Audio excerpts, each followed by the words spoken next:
Big story this morning on all the front pages, of course, all to do with Prince Andrew and the man who has been forced into the public eye, a man whose name was previously unknown, but which was actually released yesterday. Yang Tengbo is the name of the man that Prince Andrew introduced to various people in this country, and who he also appointed to run his kind of charitable organisation down in China. There's all sorts of murkiness going on. We thought we'd better check in with Nigel West, who's an espionage expert, to find out what on earth is going on between China and Britain, and how many of these spies, alleged spies, there might be here in the UK. Nigel, very good morning to you. Good morning. So, I mean, this story is kind of intriguing in some ways very ordinary, I suppose, like many spy stories are. Yang Tengbo says he's not a spy, he's just a businessman, and he happens to know Prince Andrew, happens to have been given a job by Prince Andrew, happens to have been photographed with David Cameron and Theresa May. I mean, these are all things that you would suspect a spy might do. Not necessarily, but certainly an agent of influence. And I think that it's wrong to call him a spy based on the evidence that we have. What you've got to do is understand how this came about. There was a tip to MI5 that there was a problem with Steve Tang. And that tip may have come from a foreign country, an allied liaison relationship. It may have come from GCHQ. We don't know where the information came from originally. Then there was a brief investigation. And then the security service was confronted with the issue of whether or not to allow Tang back into the UK. And at that stage, his digital devices, an iPhone and a laptop computer, presumably, were seized. And there was compromising material on the laptop. Basically, Steve Tang boasting to colleagues how close he'd got to Prince Andrew. It doesn't make him a spy, and it doesn't make Prince Andrew a spy, but it creates a big problem. And for MI5 with limited resources, you can see how they would have gone for the ban and the exclusion order in favour of either a lengthy investigation or to try and turn and compromise Steve Tang himself and turn him into a double agent or even a defector. Yes. Those were the options available to MI5.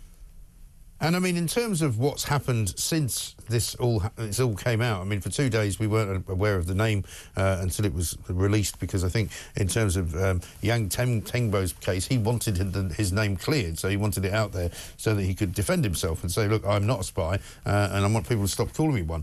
But it does raise... I'm not sure that I would agree with that interpretation.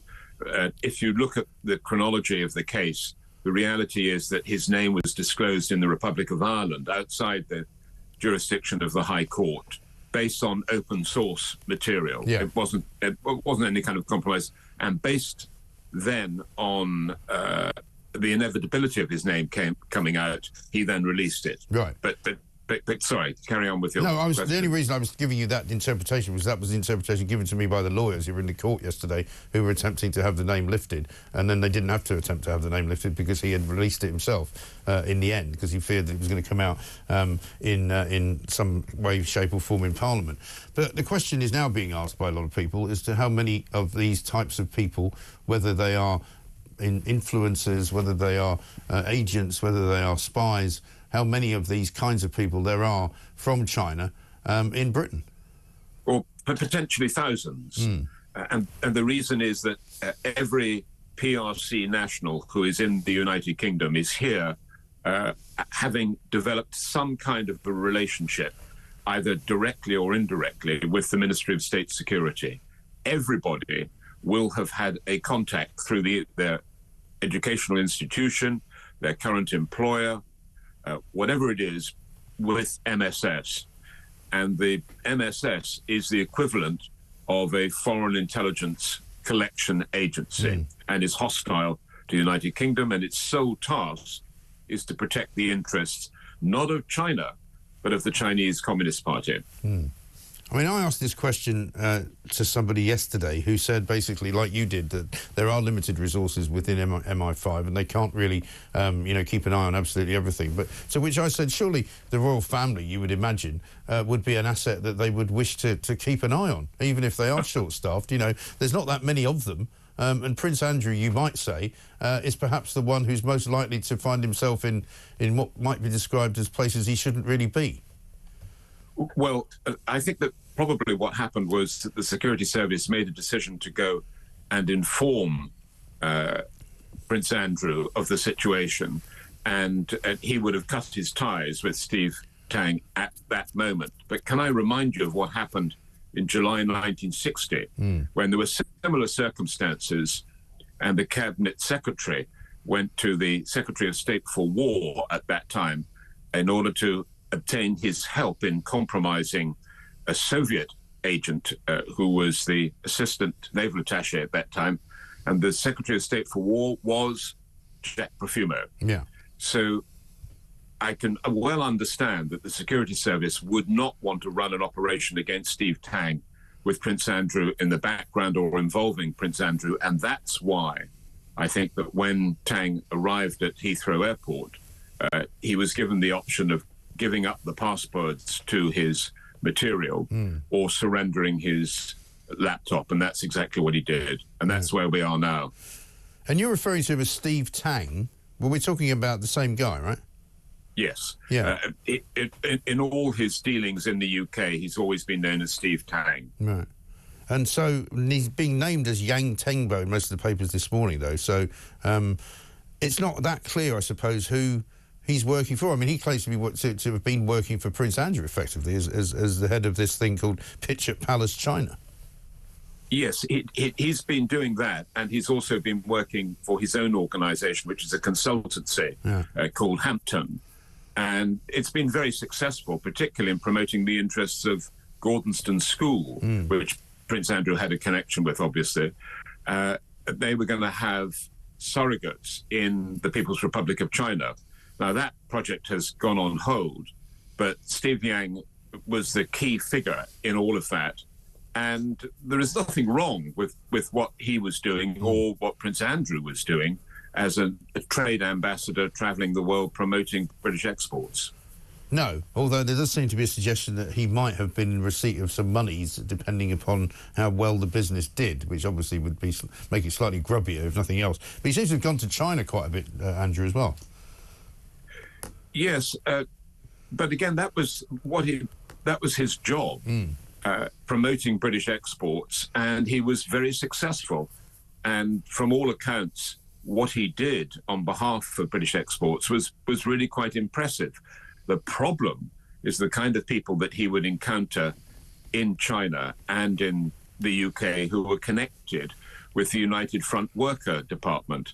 And that is a subsidiary of the Central Committee, the Politburo of the Chinese Communist Party. And you've also got a problem with Steve Yang leaving material on his laptop, which indicated that he was boasting to colleagues of how close that he had got to Prince Andrew. It doesn't make Prince Andrew a spy. And, of course, it rather undermines the status and credibility of the principal involved here. And you can see that MI5 really wouldn't have wanted to pursue this beyond simply just excluding him from the country. And that saves resources. Yeah. But, I mean, will anything change now in terms of how they look at various different operatives in this country? I mean, when people become, for example, we've had stories in Parliament before this of, people have ended up working for MPs, who perhaps weren't vetted as well as they should have been. Will MI5 change the way they do this now? No, because they have limited powers. They don't even have the power of arrest or interrogation. The security service will receive information from liaison services. It may rely on signals intelligence, intercepted emails and telephone calls, maybe physical surveillance, which indicates that a particular person like Steve Yang being in contact with somebody who is already contaminated, known to the security service as being a professional intelligence officer. It may well be that the security service had its own sources. I think that's unlikely. It may have been defector information. We don't know what triggered the original investigation, but once you get past that first stage of initiating a file and creating an investigation, then it's very resource heavy. And unless you can get cast iron evidence reasonably quickly and identify all the people involved, it might well be easier just to exclude. And that's what has been the practice thus far. And clearly that's what followed when Steve Young's laptop was seized. Yeah. Well, we shall see. I dare say there will be all the lines of inquiry which end up being sort of dug up over time. Nigel, good to talk to you. Thank you very much indeed. Nigel West, espionage expert on